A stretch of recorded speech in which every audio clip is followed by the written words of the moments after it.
Folks, what if the tea you drink every morning was quietly working against you? Independent testing found over 22 pesticides in a single tea bag.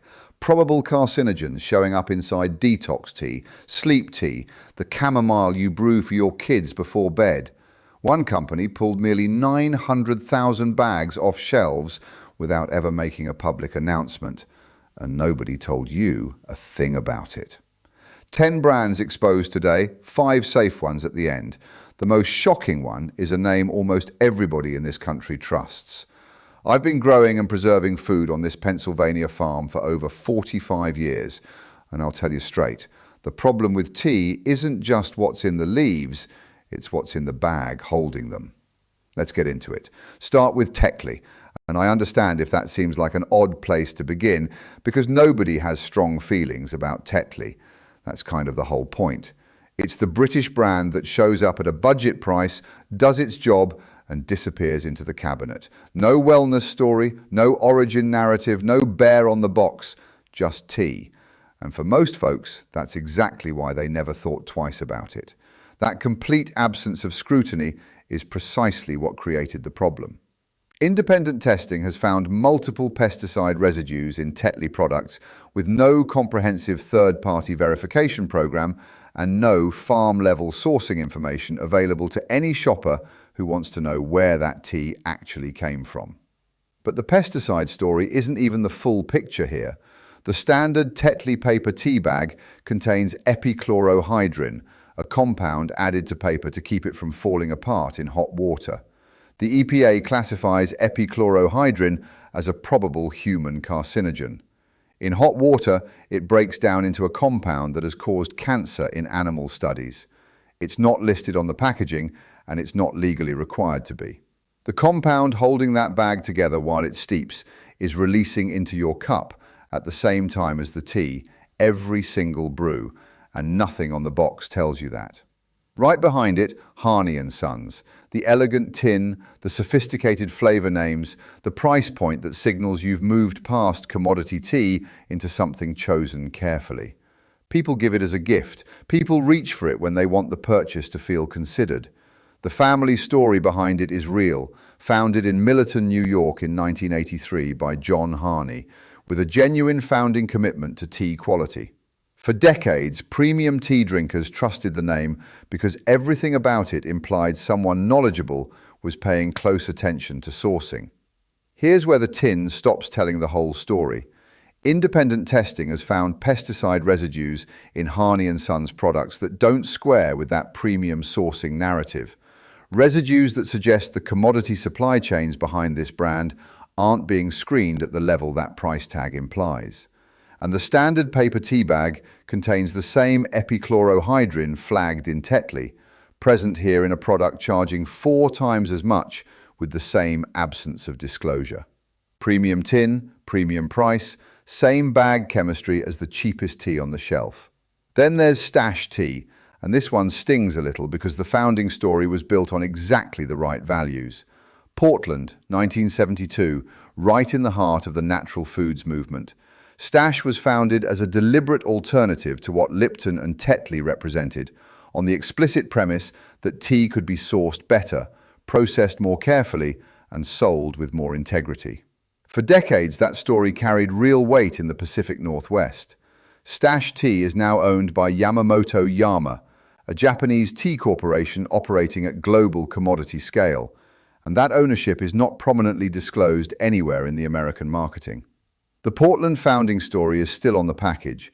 The corporate infrastructure behind it is not. Independent testing has found pesticide residues in Stash tea products, and the epichlorohydrin concern applies to the standard bag line. The person who chose Stash in the 1980s because it was the clean alternative to Lipton is now drinking from a bag with the same chemistry as Lipton. The founding story stayed on the label. The sourcing reality beneath it shifted quietly, and the box never once mentioned it. Next, Twinings. 317 years on the shelf, selling tea since 1706, royal warrants from the British monarchy, an original shop on the Strand that's operated continuously for longer than the United States has existed. When someone picks up a box of Twinings, they're reading 3 centuries of expertise into what's inside it. The heritage implies a quality standard as old and considered as the name itself. Here's what the box doesn't show you. Twinings is owned by Associated British Foods, a publicly traded multinational whose portfolio also includes the Primark clothing chain and commodity sugar operations across multiple continents. Independent testing has found pesticide residues in Twinings products sold in the American market, and the epichlorohydrin concern is present here too, in the brand whose entire identity rests on the idea that nobody has been doing tea longer or more carefully. The senior drinking Twinings English breakfast every morning because the heritage feels like a safety guarantee is making a completely reasonable assumption. The independent testing doesn't support it. 300 years on the shelf and the residue data doesn't care how long the shop has been open. Then there's Allegro Tea, the Whole Foods house brand sitting in the premium organic section that health-focused shoppers reach for because Whole Foods implies a level of scrutiny other retailers don't apply. Here's the specific problem. Nobody buying Allegro researches the brand independently before putting it in the cart. They're trusting the store, and the store becomes the entire verification system. The product benefits from that trust without independently earning it. No comprehensive published third-party pesticide testing above the organic certification baseline exists for the full Allegro product line. That organic seal covers what was applied in the field where the tea was grown. It doesn't cover cross-contamination at shared processing facilities, and it says nothing about epichlorohydrin in the paper bag, because organic certification was never designed to evaluate bag chemistry. That issue lives entirely outside what that seal was built to certify. The shopper paying the Allegro premium is receiving the organic certification minimum, the same minimum available at lower price points elsewhere. The store earned its reputation. The tea is borrowing it. Now, Teizo tea. The packaging feels considered, the flavor names sound deliberate. The whole brand was built to feel elevated and curated compared to what's sitting beside it. One fact changes everything about that feeling. Teizo was founded independently in Portland in 1994. Starbucks acquired it, then in 2017 sold it to Unilever for $384 million, the exact same corporation that owns Lipton. Let that sit a moment. The premium alternative to the yellow box is owned by the same company as the yellow box. The elevated positioning belongs to the original brand story. The sourcing infrastructure now belongs to the same multinational running Lipton. Independent pesticide testing has found residues in Teizo products, and the sophisticated packaging doesn't correspond to a more rigorous testing program, because at the ownership level, both brands run under the same corporate sourcing standards. The price gap between Teizo and Lipton is not a sourcing quality gap. It's a brand acquisition premium sitting on top of the same supply chain. And then there's Lipton. No wellness philosophy, no origin story, just the default. The tea synonymous with American kitchens for over a century. Families have made Lipton iced tea on summer afternoons for generations without once reading an ingredient list, because tea was never supposed to have an ingredient list worth reading. It does now. Lipton is owned by Unilever, and independent testing has found multiple pesticide residues in Lipton samples, including bifenthrin, a synthetic pyrethroid used in agricultural pest control that the EPA classifies as a possible human carcinogen. And then there's the bag. Most standard Lipton paper tea bags are treated with epichlorohydrin, the same compound flagged across Tetley, Harney & Sons, Stash, Twinings and Tarzo. a probable human carcinogen added to paper to keep it from breaking down in hot water, releasing into your cup with every single brew. Not listed on the packaging because no law requires it to be. Think about someone drinking 3 cups of Lipton a day, completely ordinary for a huge portion of American households for 20 years. Bifenthrin from the leaves, epichlorohydrin from the bag, every cup, every day. That's not a distant hypothetical. That's a daily compounding exposure from the most purchased tea brand in this country. Lipton has been in your family's kitchen your whole life. Has it ever told you what was actually in the bag? Now here's where it gets truly personal. Yogi tea. Every box makes a specific named health promise. Detox, bedtime, immune support, stress relief. The blends are named after the outcome the consumer is reaching for, with Ayurvedic tradition on the packaging giving each promise the weight of ancient authority. The person choosing yogi tea isn't just picking a beverage. They're selecting a targeted health intervention and trusting that what's inside delivers it.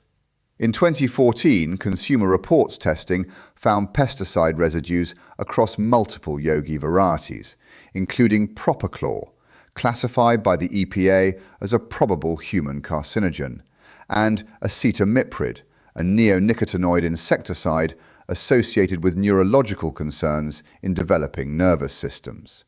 Both found in teas being actively marketed as health products. Then, in March 2024, Yogi's parent company pulled 54,846 boxes, nearly 878,000 individual tea bags of organic echinacea immune support tea from stores nationwide. The FDA enforcement report lists one reason: pesticide residues found above action levels, the threshold at which the FDA determines the risk is no longer acceptable. No press release went out. The public found out through the FDA database, not from the company. The detox tea contained a probable carcinogen. That's not a labeling technicality. That's the entire premise of the product failing completely. Then there's Celestial Seasonings, the Sleepy Time Bear, the Chamomile Fields, the Mountain Meadow on every box. This brand didn't just sell tea, it sold a belief system.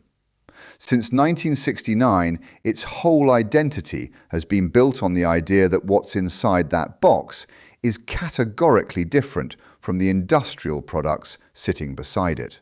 Seniors, parents brewing chamomile for children with upset stomachs, wellness consumers who chose this brand specifically over conventional options.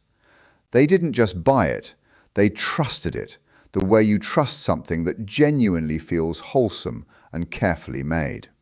In 2022, a class action lawsuit was filed against Celestial Seasonings.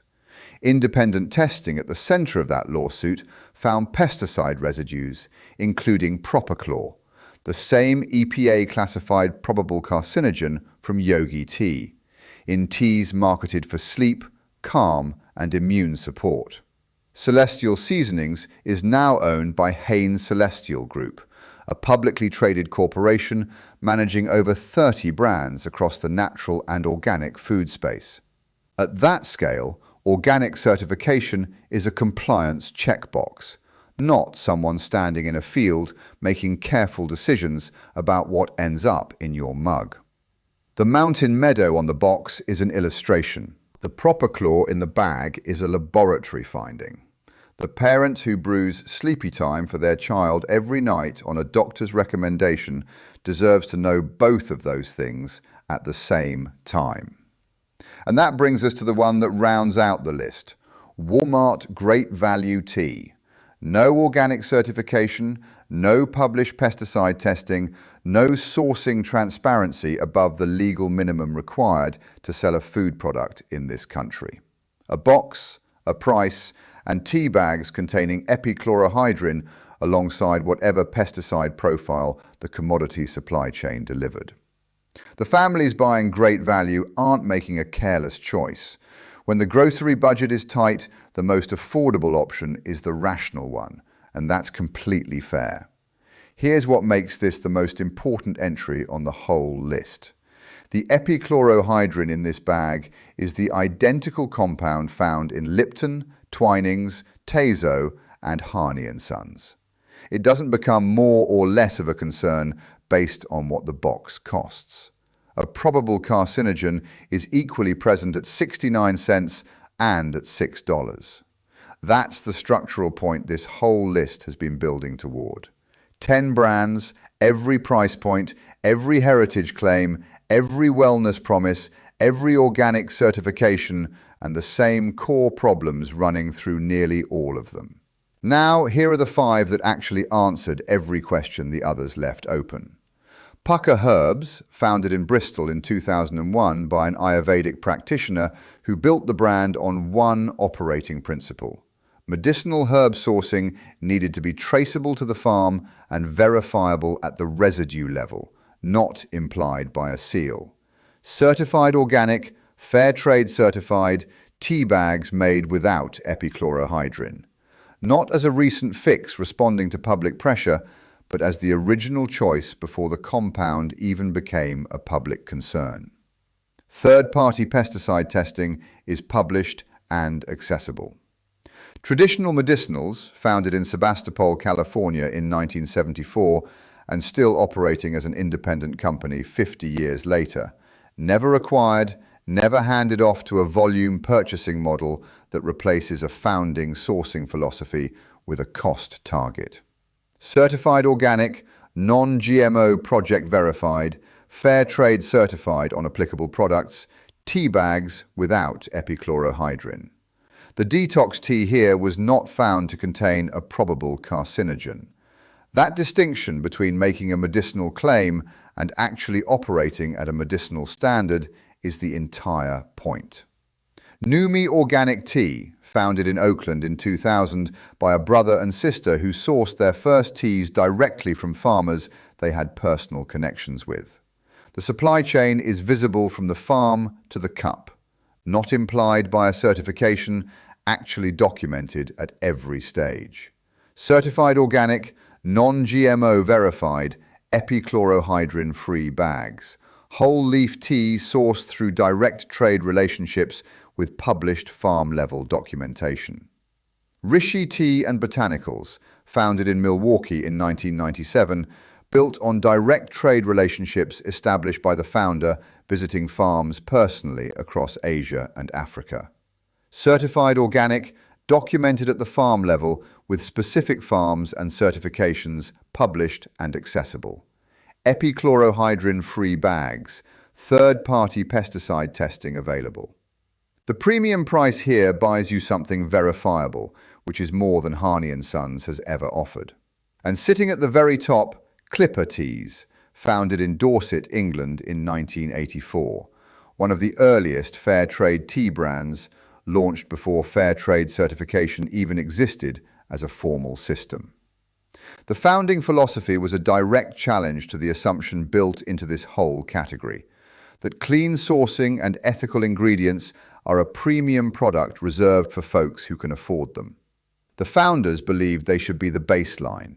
Certified organic, fair trade certified, tea bags unbleached and without epichlorohydrin, at the most accessible price point of all 5 clean picks. No premium tin, no centuries of heritage to justify a markup, just clean, honest tea at an everyday price that proves the safe choice was always available. Most brands just chose not to offer it. 10 brands across every price point, every heritage claim, every wellness promise, and the same structural problems cycling through nearly all of them. Pesticide residues in the leaves, epichlorohydrin in the bag. No disclosure, no legal requirement to disclose. Corporate acquisitions replacing founding sourcing philosophies, while the founding stories stay right there on the packaging. And 5 brands that kept every promise the others made without keeping. Tonight, go pull the box out of your pantry. Search the brand name alongside the words pesticide testing. Look for epichlorohydrin anywhere on the label. You won't find the disclosure because it isn't required. That absence is the whole story. Tea is supposed to be the safe choice. Now you know exactly which brands make it one and which ones have been counting on you never checking.